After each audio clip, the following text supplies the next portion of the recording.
From the Penn Institute for Urban Research and the Volcker Alliance, this is Special Briefing. I'm Bill Glasgall, and I'm here with Susan Wachter, co-director at Penn IUR. Hello, Susan. Hello, Bill. And today we're taking a different perspective, a different viewpoint, a bigger one. Absolutely.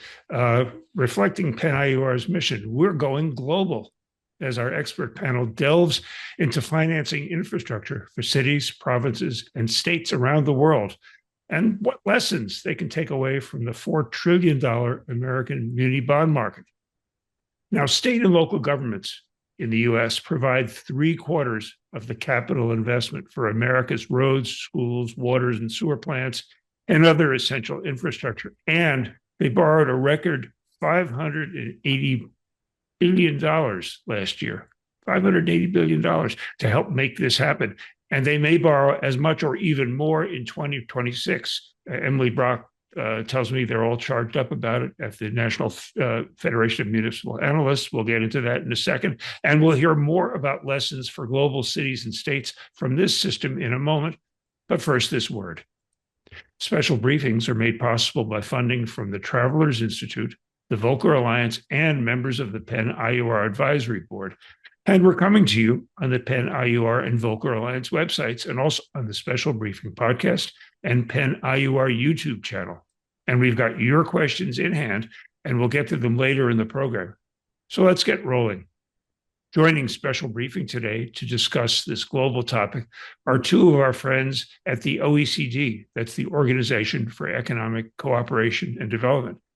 Sean Doherty, who's coming to us live from the Cannes Film Festival in southern France, thus you'll see his windblown look, and Pietrangelo Di Biasi in Paris. From Morgan Stanley in New York, and the Penn IUR Advisory Board, and the Municipal Securities Rulemaking Board, where he's a director, we welcome Alexander Chilton. Hi, Alex. And from NYU's Wagner School, we'll hear from renowned public finance professor Paul Smoke. And finally, from the Government Finance Officers Association Federal Liaison Office in Washington, let's welcome back Emily Brock. Welcome to you all. And let's get us underway with Pietro in Paris. Pietro, OECD's done a whole bunch of new survey work about infrastructure finance in the EU countries, and more broadly, work you've done in infrastructure finance around the world. Tell us the news of the work you're doing right now. Thank you, Bill. It's a pleasure to be here today. I work at the OECD Center for Entrepreneurship, SMEs, Regions and Cities, and with the OECD Fiscal Network. And our work focuses on multi-level governance of public investment.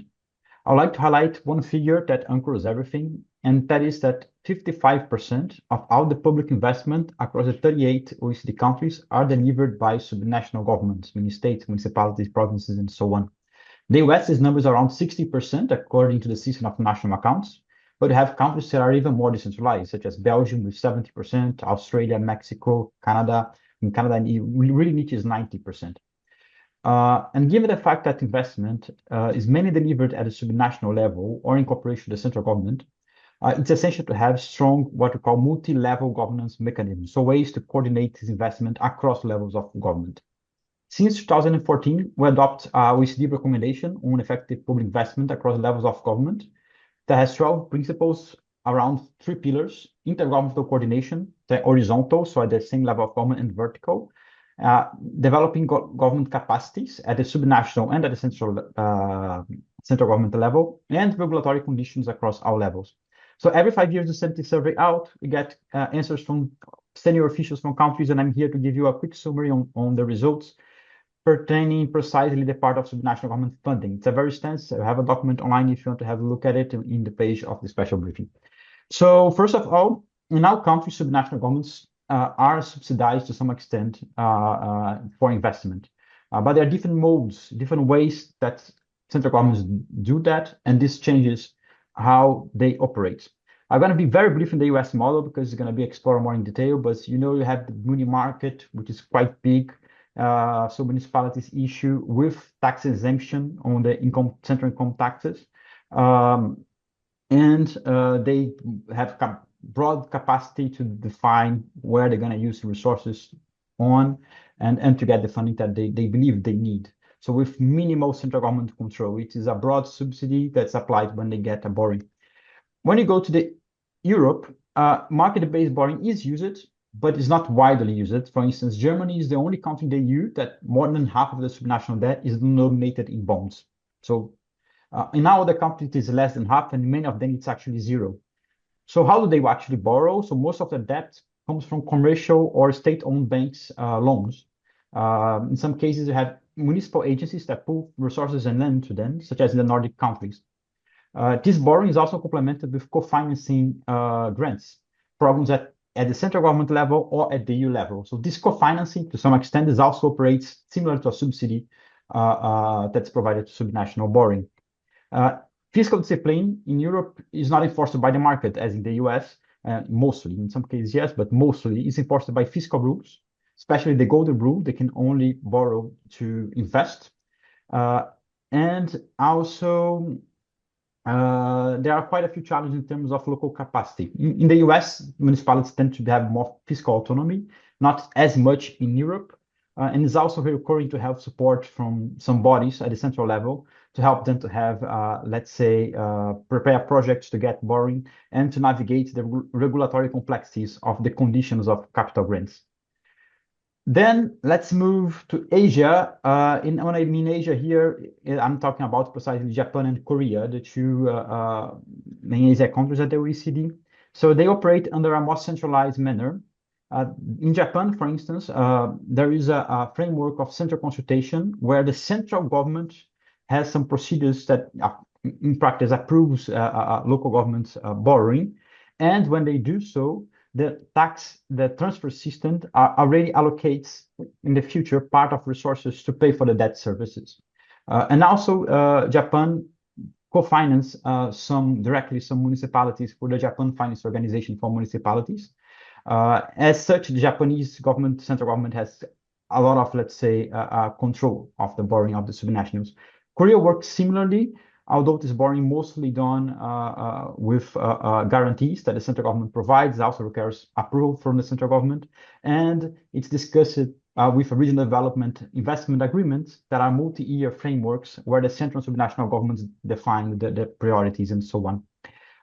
In terms of capacity, when it comes to Asia, Korea and Japan, capacity is, let's say, of subnational governments use the capacity of the central government. They are able to fund them, to discuss with them, and also to provide sometimes high-tech solutions. Like Japan has a very good territorial analysis of infrastructure across the country that is shared for assessing needs, and Korea has a new procurement platform that supports procurement at the subnational level.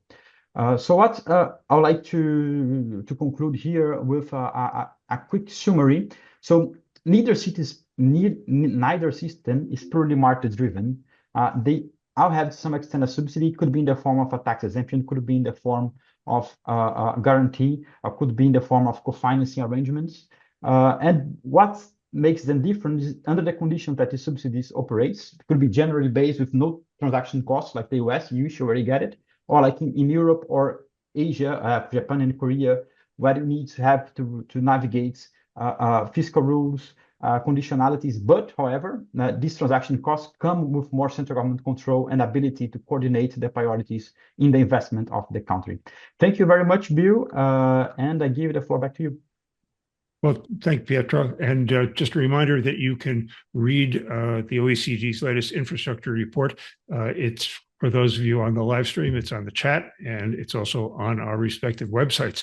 And with that, I'm going to hand it over to Susan to introduce Paul. Yes, well, it's my great pleasure to have with us Paul Smoke, who is, as Bill mentioned, renowned academic and researcher on this area.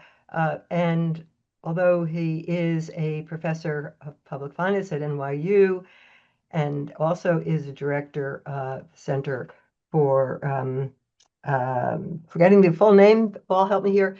It is International Center, and Paul is definitely international. So Paul, give us not only, taking off from Pietro, your international perspective on the differences, but movement for change. Is that happening, and how is it happening? Sure. Well, thank you very much, Susan. Good morning, good afternoon, good evening, wherever you all are. A lot of most of my work in recent years has been focused on middle and lower income countries, and the share of subnational borrowing is much lower in middle and lower income countries. The average, according to the OECD data, is about 12% in high income countries, 4% in middle income countries, and 2% of total debt in low income countries. There are very few bonds in most countries. It's mostly loans, and often the loans are concessional. I think one of the challenges for the municipal bond market is that a lot of countries lack what the U.S. has, a very well organized market system. There are tax incentives which one can, one can believe are more or less important, but I think they could be an incentive in developing countries. And I think really important, there's an active secondary market, which simply does not exist in a lot of the middle and lower income countries.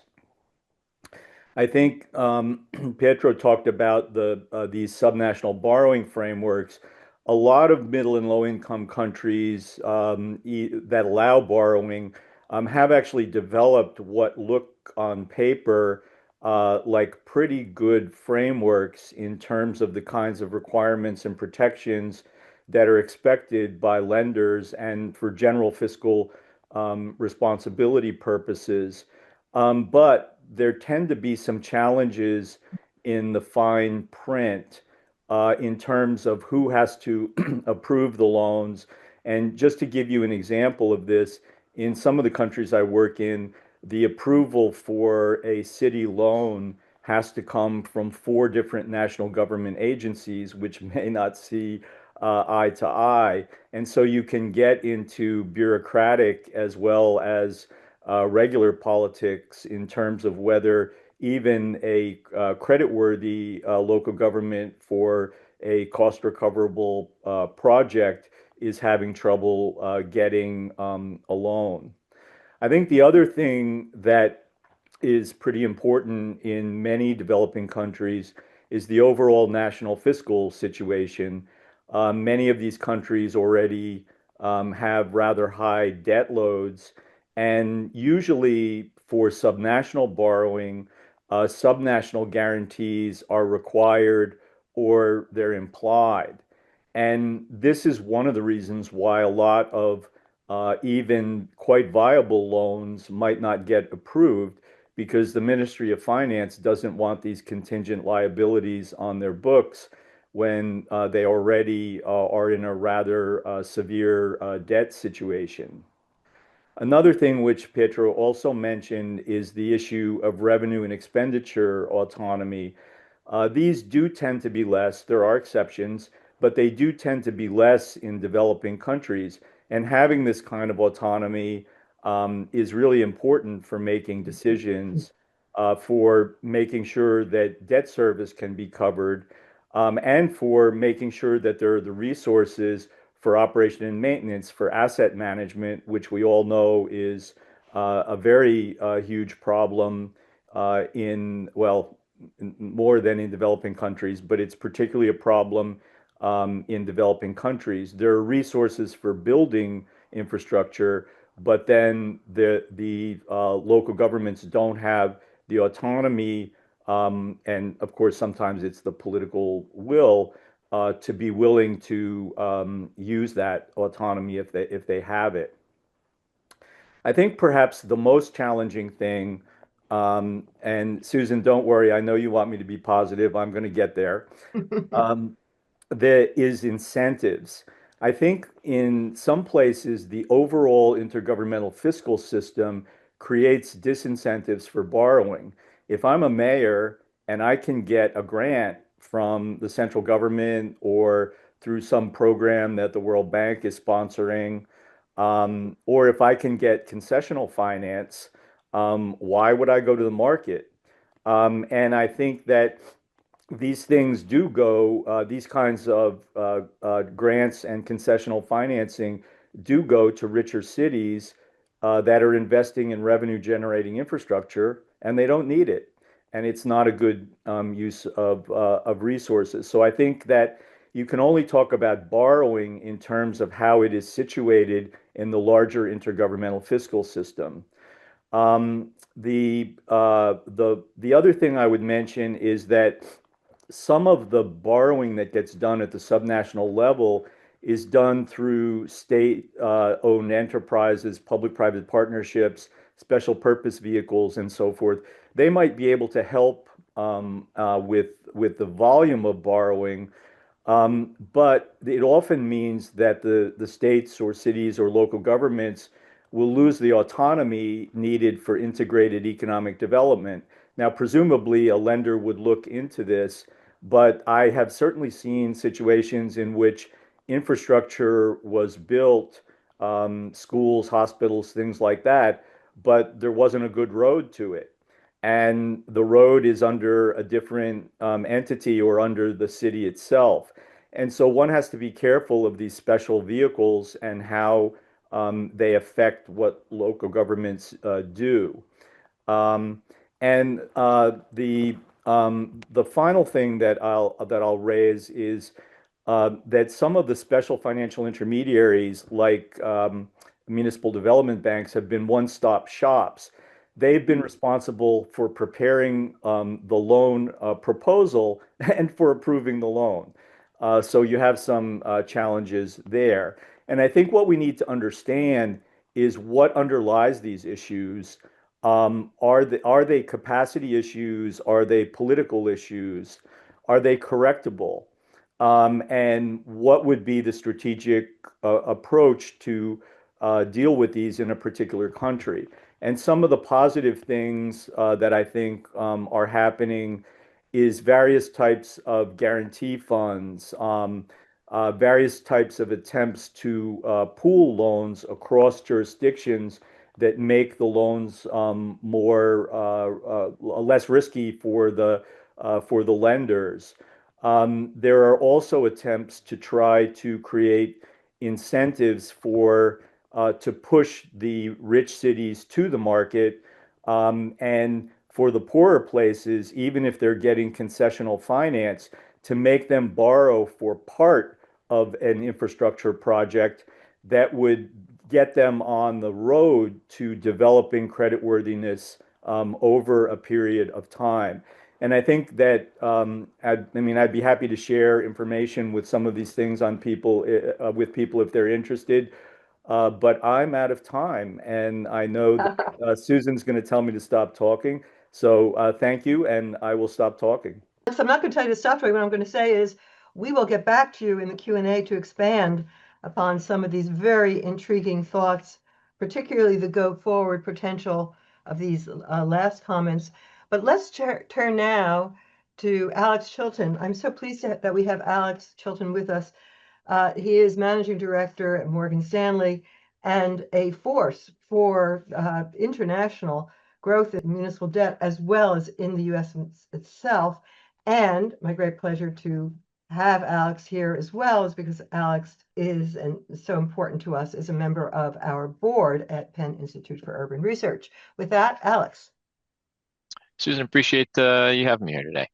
I want to connect to a point that Bill was making at the beginning, which was 580 billion borrowed last year. To go into a little bit more detail of some of those numbers, that 580 billion was actually divided across 9,900 different issuances. And if you want to eliminate the issuers that issued more than once, that's 6,400 unique issuers. And when you look at the municipal market, I think this is one of the beauties of the market in that it does a lot of infrastructure funding for both large projects and small projects. For example, 62% of those issuances were actually smaller than 25 million. So in totality in the municipal market, we have 55,000 different issuers, and it's created and it's enabled the ability to do very local finance. So, I live in Westchester. I live in a town of 12,000 people.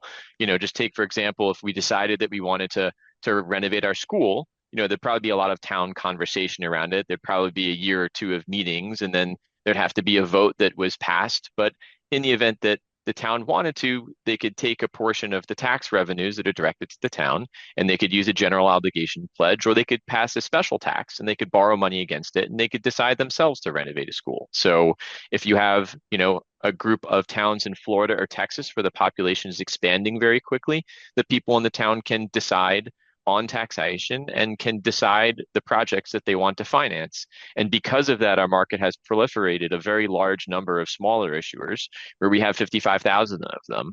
And it's used to finance a whole bunch of different infrastructure. So a number that gets thrown around is that 75% state and local governments account for 75% of the public infrastructure spending in the United States. And about 90% of state and local capital infrastructure financing is done with debt in the municipal market.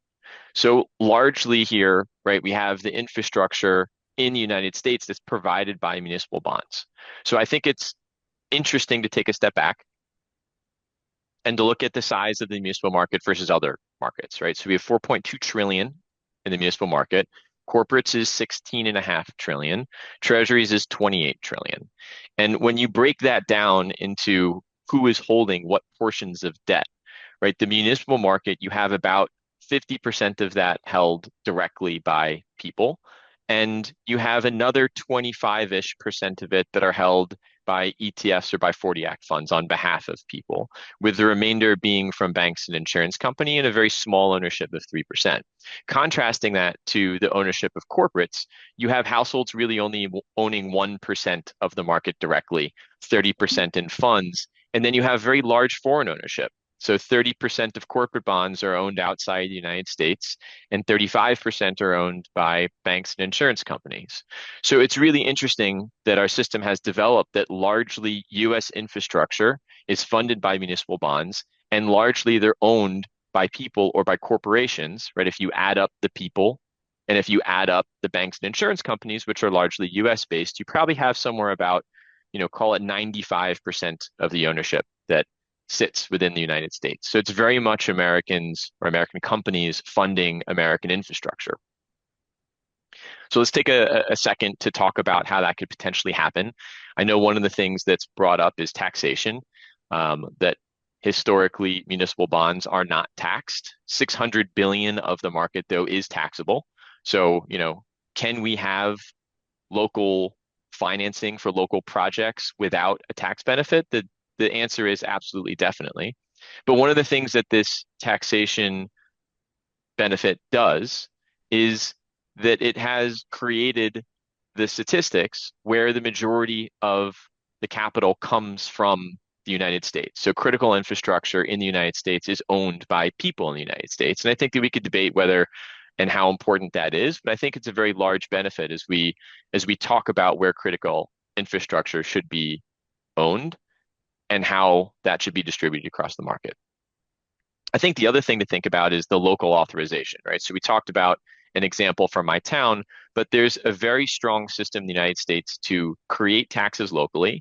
And then there is a very strong legal system to pledge those taxes to bonds so that people feel like that they're backed from a good credit. And people feel like in the event that there's an issue, they can get their hands on it. So there's the general pledges where states or localities can say, I'm going to pay these bonds back by all of my powers of taxation, no matter if they're property taxes or sales taxes or income taxes. And then there's specific pledges where you could have a pledge of a sales tax or an income tax, where you could have a pledge of water and sewer revenues from bill payments or fares from riderships or special taxes like hotel taxes. And I think one of the things that we've so far gotten right here in the United States is that we've created the ability to have that taxation done very locally, decided very locally, so that people can decide very much where their taxes should go and what projects those taxes should go and pay. And you don't necessarily have to go to the federal government to make a decision as to whether or not, a small town of 12,000 people should be able to renovate their school in Westchester. And I think that that is one of the great things that we've been able to figure out here in the United States is how to divide the federal responsibilities from the local responsibilities. And the municipal market is, very much so a part of how that works. So I'm going to turn it back to you, Susan and Bill, and appreciate the time here. Well, thank you. Thank you, Alex. Thank you, Susan. two little notes. Number one is after Professor Smoke spoke, we put up a recent paper by him on international infrastructure finance, and it's available in the chat on the live stream and also on our websites. And number two, in addition to what Alex said, we also have a very sophisticated resolution mechanism when things go wrong. So you don't have somebody chasing your boat or your building halfway around the world to attach a lien. We actually have a bankruptcy system for over half the states, federal bankruptcy system. So resolution is very important because accidents happen, things go wrong. Anyway, this is a reminder that you're tuned into special briefing from Penn IUR and the Volcker Alliance. Thank you again to the Travelers Institute, the big holder of muni bonds, by the way, to the Volcker Alliance and members of the Penn IUR Advisory Board for your support. And don't forget, you can follow today's episode and all of our other special briefings for the past 6 years on our websites, the Special Briefing Podcast, and the Penn IUR YouTube channel.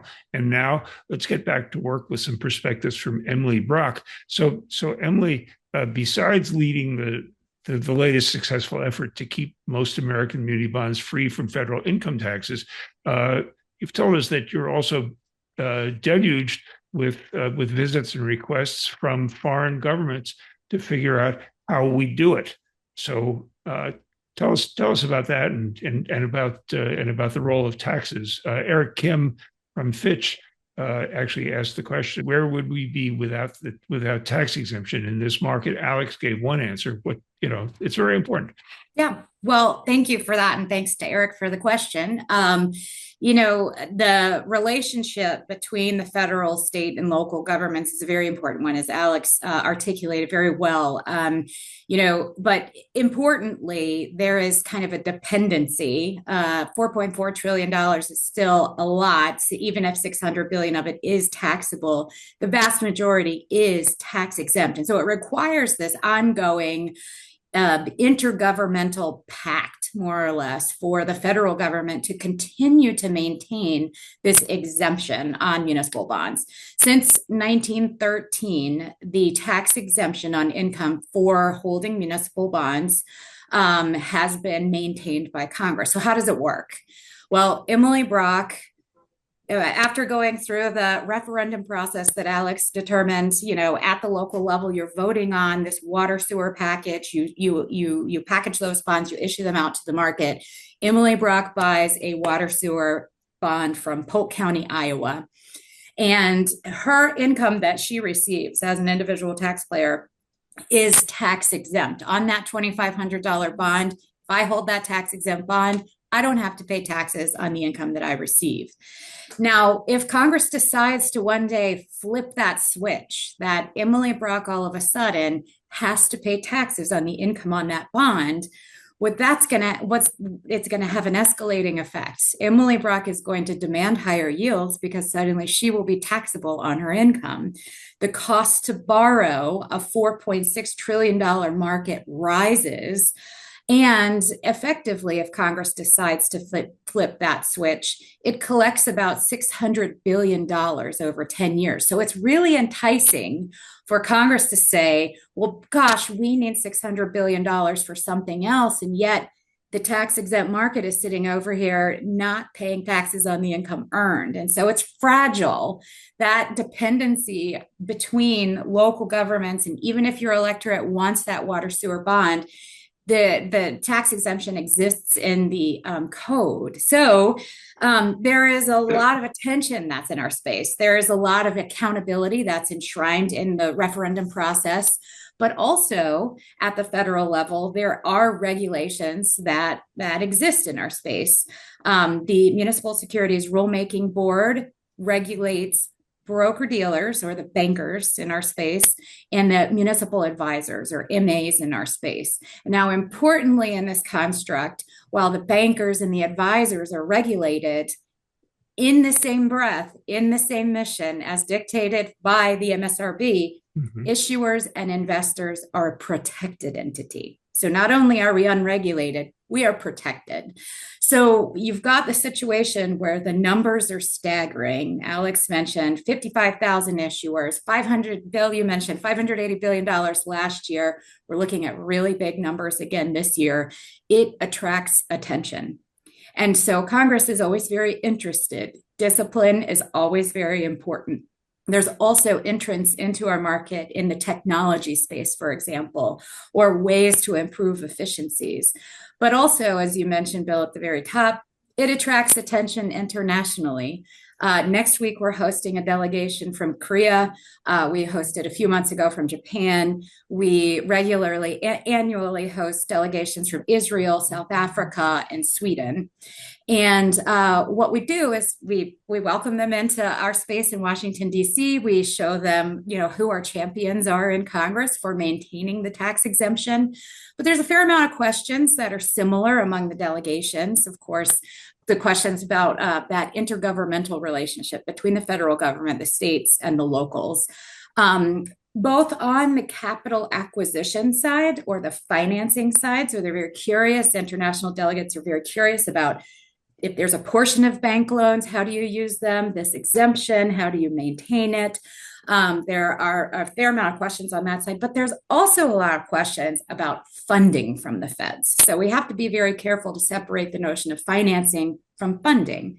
So if, for example, there are grants or FEMA installations that are made at the local level, there are a fair amount of questions from our international friends about reserves plannings and risk assessments that we have to submit to the federal government that help for us to maintain that healthy infrastructure base that the federal government service provision relies on as well.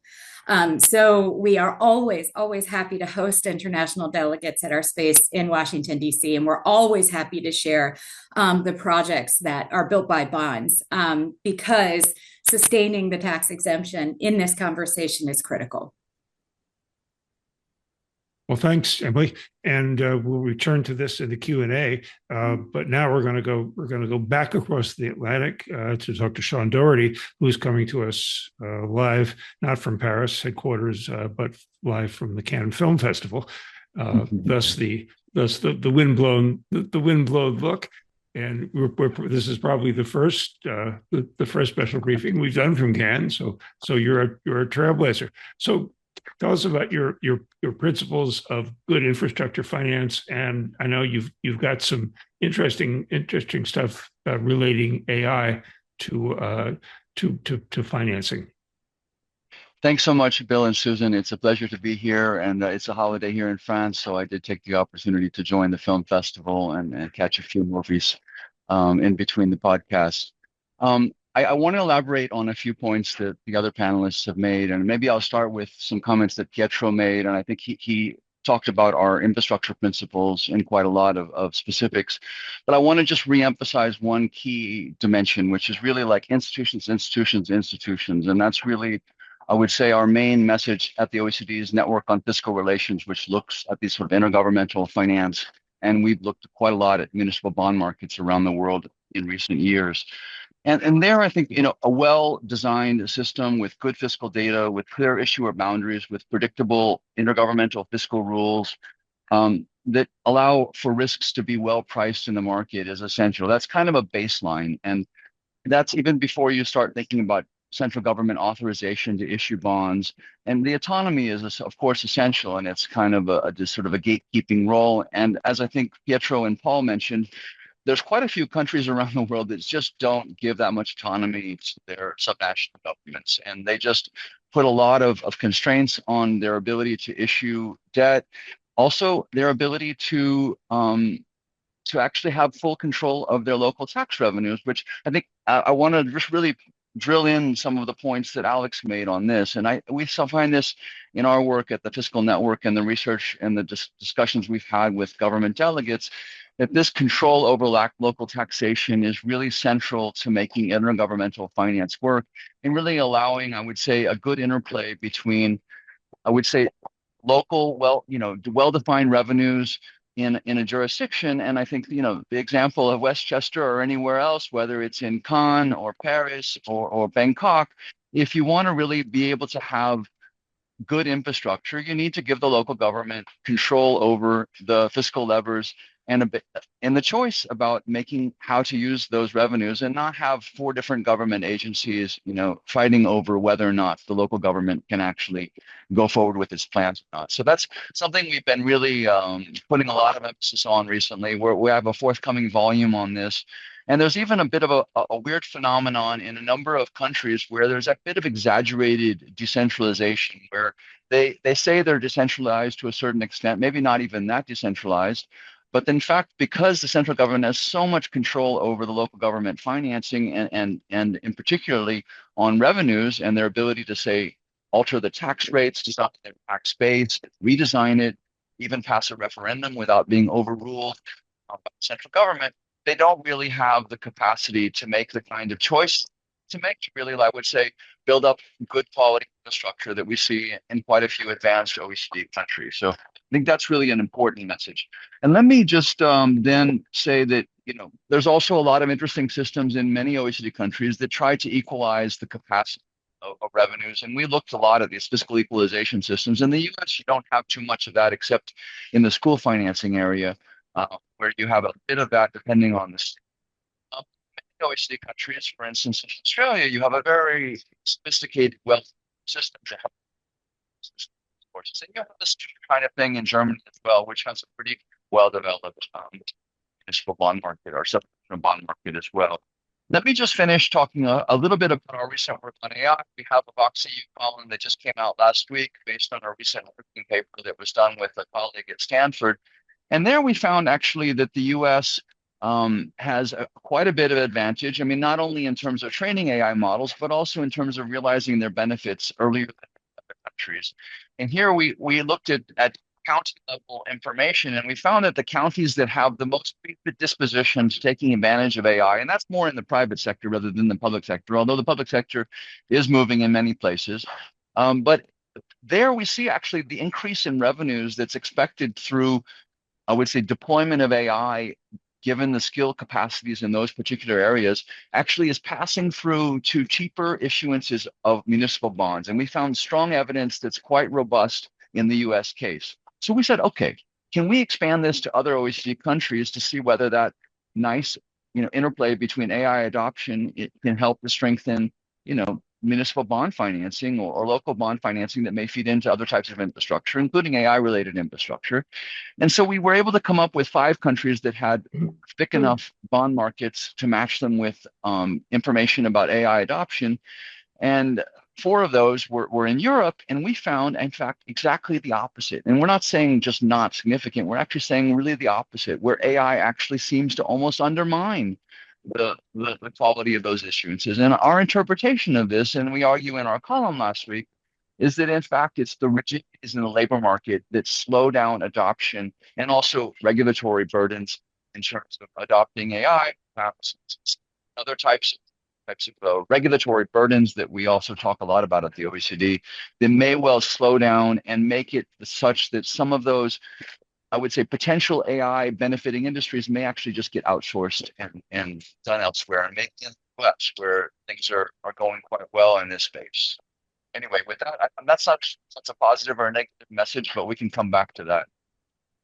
Let me stop there. Thank you, Sean. We're going to go to Q&A in a second. And what Sean says is interesting because it relates the economic framework and the private market framework to the health or possibilities for a municipal issue. And perhaps we'll get back to during the Q&A to talking about the influence of AI in this market and bond markets in general. And with that, Susan, why don't you kick us off yes, with the Q&A? I do have a general question for you, Sean, and for everyone. And Sean comments, and others went this direction as well, on the benefits of local autonomy to infrastructure provision. So can we expand upon that a bit more? And then a second question, but let's start with that, will be, does it vary across the world? But let's start with that. And perhaps, Paul, you might conceptually help us, and then Alex, and then Emily, on why is it that local autonomy on, for example, tax revenue sources matter to infrastructure provision? Absolutely. I mean, I think the most important thing is that not every area and region really has the same needs. And I think tailoring the financial and the infrastructure needs to the capacity and the development level of a jurisdiction is really critical. And that's something that, you need to have, like big cities that exist in many countries often have much heavier needs for infrastructure, and often the politics of between central governments and local governments just complicates things if too many actors are involved in the approval process. And I think that also even interplays with democratic systems where voters can also, have full buy-in and feel ownership that their taxes are being used in a way that they can actually see real benefits. Stop there and all, I think, and we may have some more vivid examples in a few other. Paul, do you want to expand on that? And particularly the question Sure. of cooperation that Sean raises. Does this, if many different entities all have the potential to go to the local autonomy, how in the US do we get this coordination, cooperation that leads to a road being built at the same time that a school is being built, so we don't have this conflict of, yes, a school, but no road? I mean, I think that the big issue is, I mean, the golden rule in public finance is finance follows function. And so you have to sort of decide what are the functions of different levels of government. The challenge is that many kinds of things, you mentioned roads, some roads are local, some are regional, and some are national, and it requires some pretty careful allocation of responsibilities and then making sure that the resources are available. Now, the idea, Sean, I think already told us why the local autonomy is important, but the problem is we know that in pretty much every country, higher level governments have certain advantages in revenue generation. So in pretty much all countries, there are intergovernmental transfers. And so you need to get the transfer structure right and the incentives in it right, because this is the other problem. Not only do the transfers often discourage borrowing, they discourage revenue generation. If I can get money from the central government, why should I raise money unless I have demand for services from people, from my constituents, or I'm forced to by the central government. And that revenue autonomy is important because you have to make sure that the resources are available to service the debt, and to operate and maintain the infrastructure so that it survives its useful life. I could say a lot more, but I think that those are some of the key points that build on what Sean said. Thanks, Paul. So Alex, maybe you can expand upon this coordination issue. Why does it happen so well in the US, or does it happen so well in the US? I don't know if people are going to like this answer, but I think largely we got lucky.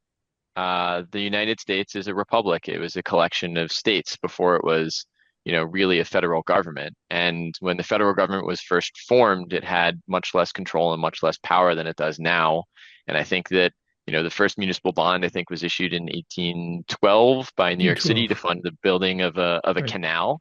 And I think that the history of municipal finance in the United States started because we had a underpowered federal government versus other countries when we first organized ourselves. And it has led to a system where we've gotten used to and have appreciated the ability to make those decisions on a state and on a local level. So I wish that there was some piece of magic that we had necessarily figured out, but I think our country formed in a slightly different way than others, and it's led to a robust system of local finance that we can now enjoy.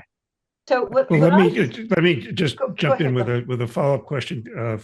This comes from Bedford Leiden, from Loomis Sales in Chicago suburbs. I think you answered the first question about splitting spending among layers of governments, but he asked, well, why should federal funding, and let's extend that, why should national funding support projects with highly localized benefits? I'll make that a jump ball. It's certainly a good question for Emily, because you're kind of in the nerve center of all this. So why should a national government care about that local bridge or that local sewage plant? There's a little bit of inertia, right? So again, you cut off the tax exemption and you collect $600 billion. you're cutting off your elbow to spite your face, right? There is so many things that are underpinned right now with the tax exemption that, switching it off would be a hard thing. But this is a major part of our advocacy that, the member of Congress drives across a bridge to deliver their kid at a school and also is able to do a number of other things in their communities and increases the livelihood of their communities because of the maintenance of the tax exemption.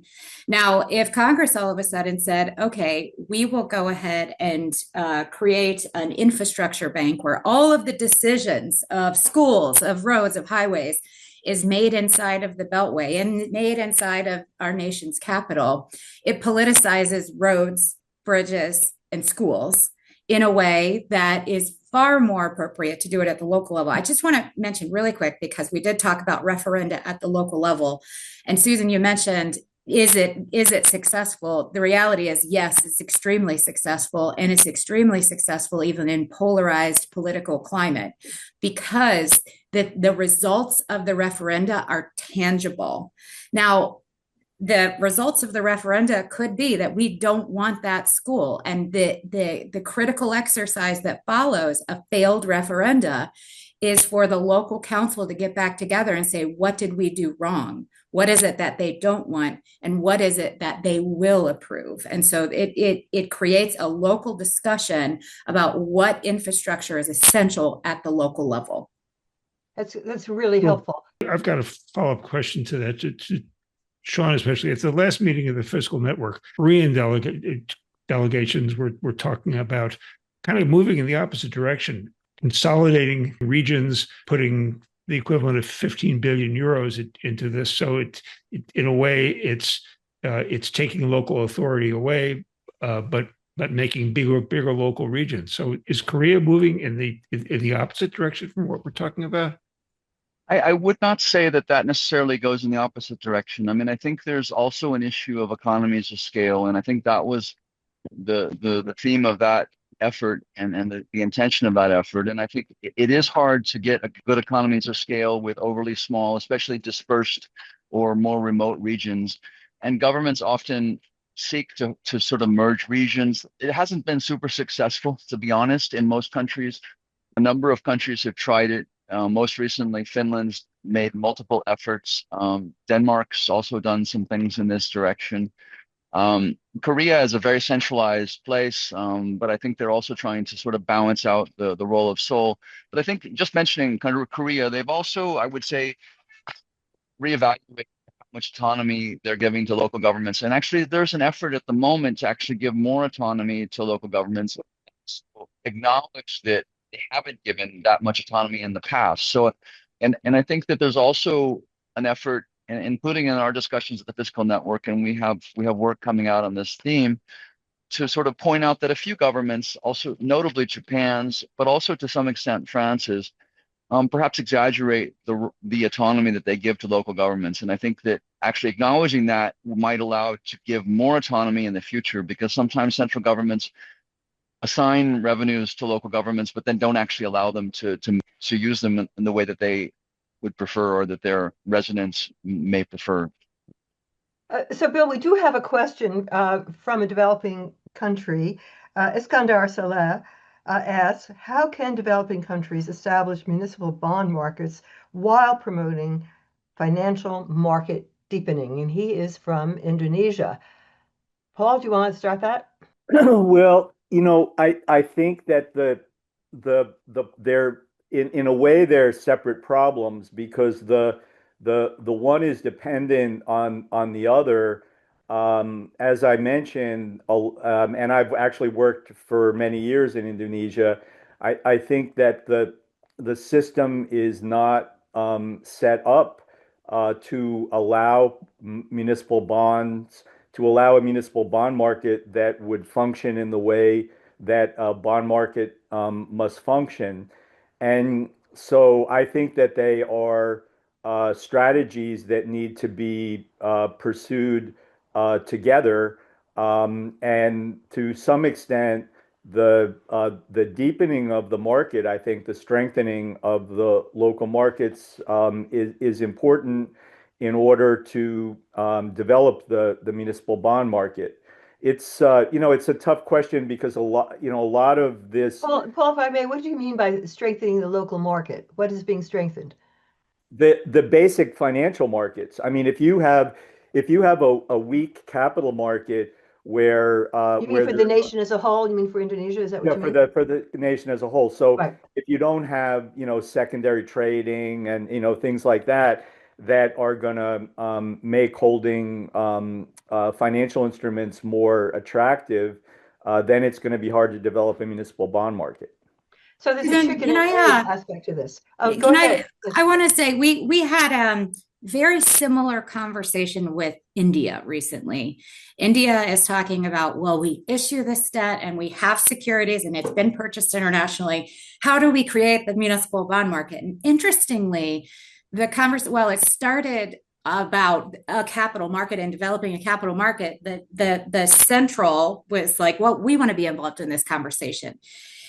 And what we found through the evolution of that conversation was that it helped that the local governments were starting to organize themselves away from the central.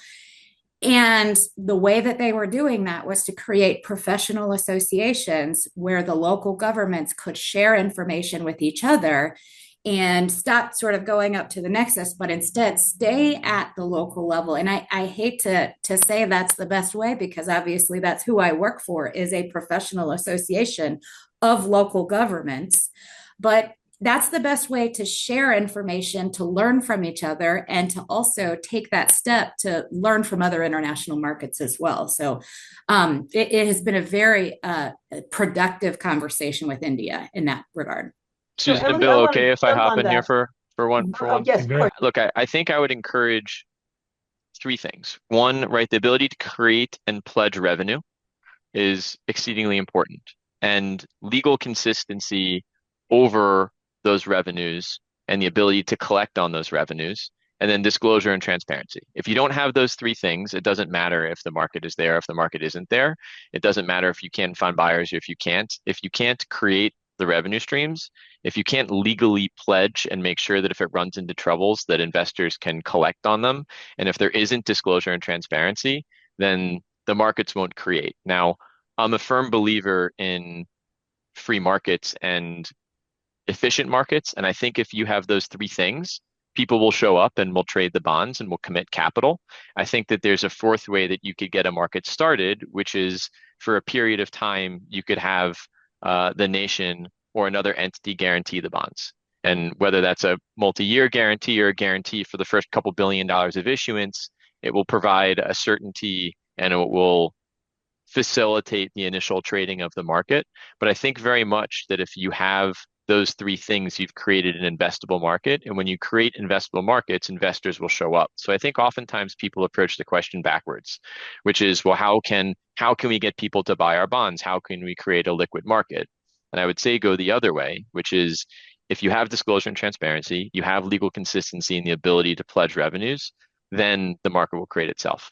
Yeah, this is one reason, really, when Puerto Rico went broke, went bankrupt, when Detroit went bankrupt, when a bunch of California cities went bankrupt, it didn't take the entire municipal finance system down with it, because people know there's a resolution mechanism. There's a way to solve a problem.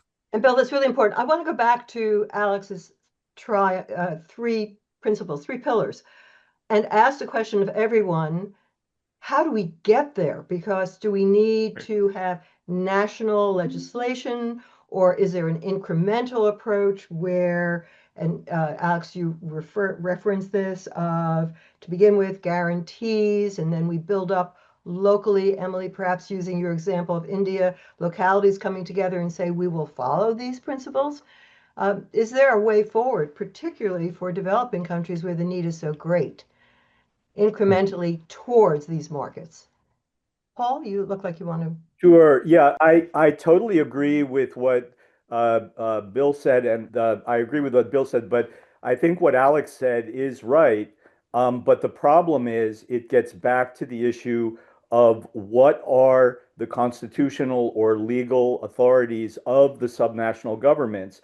And in India, it's a mess because it is a federal system. I've worked for since the 1990s in India, and Shauna's done a lot of work there too.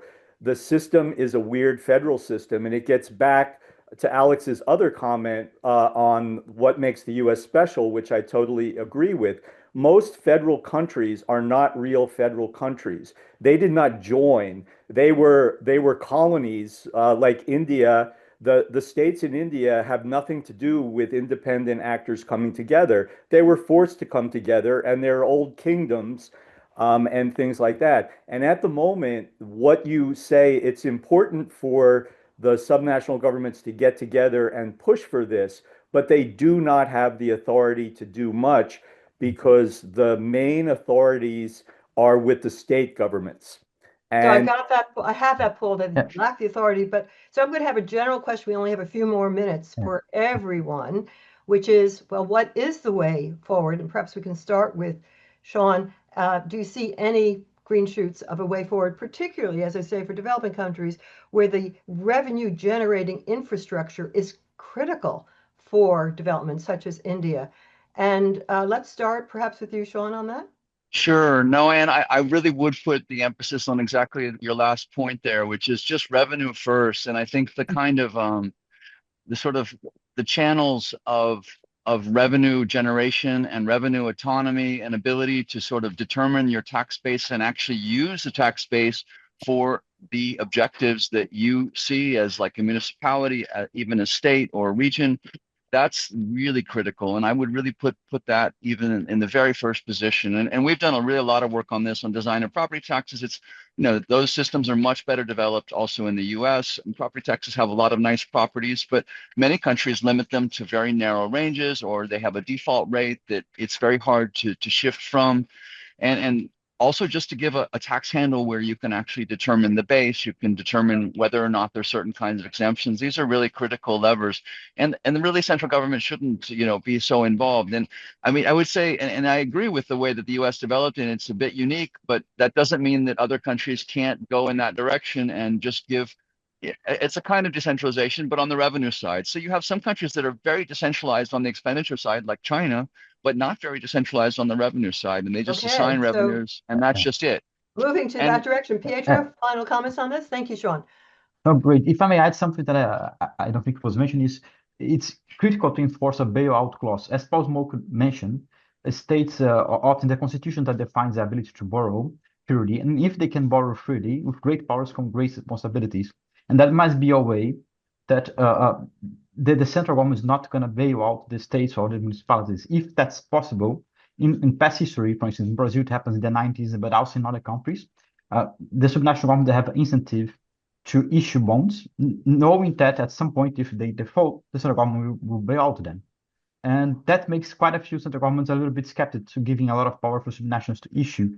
Although it is crucial and could be quite good for the general investment environment for subnational governments to have this mechanism, it's Pietro, difficult thank to you. enforce it. I Okay, see no it's worries. time to wrap up, but that's an extremely important point to end with. And we have much more to discuss. A lot of power here, barriers of power for good. Bill. You bet, Susan. And probably a nice research agenda for Penn IUR. Not speaking for you, but a lot of great issues surfaced today. And that's a wrap for this special briefing, as you might say in Cannes. And thank you so much to our panelists, to Susan, of course, and to our wonderful audience. And special thanks to our production team, Megan Schmigdal, Amy Montgomery, Wesley Garrett, Alexa Halim, Noah Ritzenberg, Natalia Trujillo, and Divine Adenyi. And thanks to the Travelers Institute, of course, the Volcker Alliance, and members of the Penn IUR Advisory Board, including Alex. Thank you for your generous support. We are going on summer break, and we'll be back for a 7th season in September. Oh, there's that nice beach scene. So watch your email, your LinkedIn, and our websites for info on the date and time and topic. So until September, I'm Bill Glasgall on behalf of Susan Wachter and the special briefing team, and we'll see you again in the fall.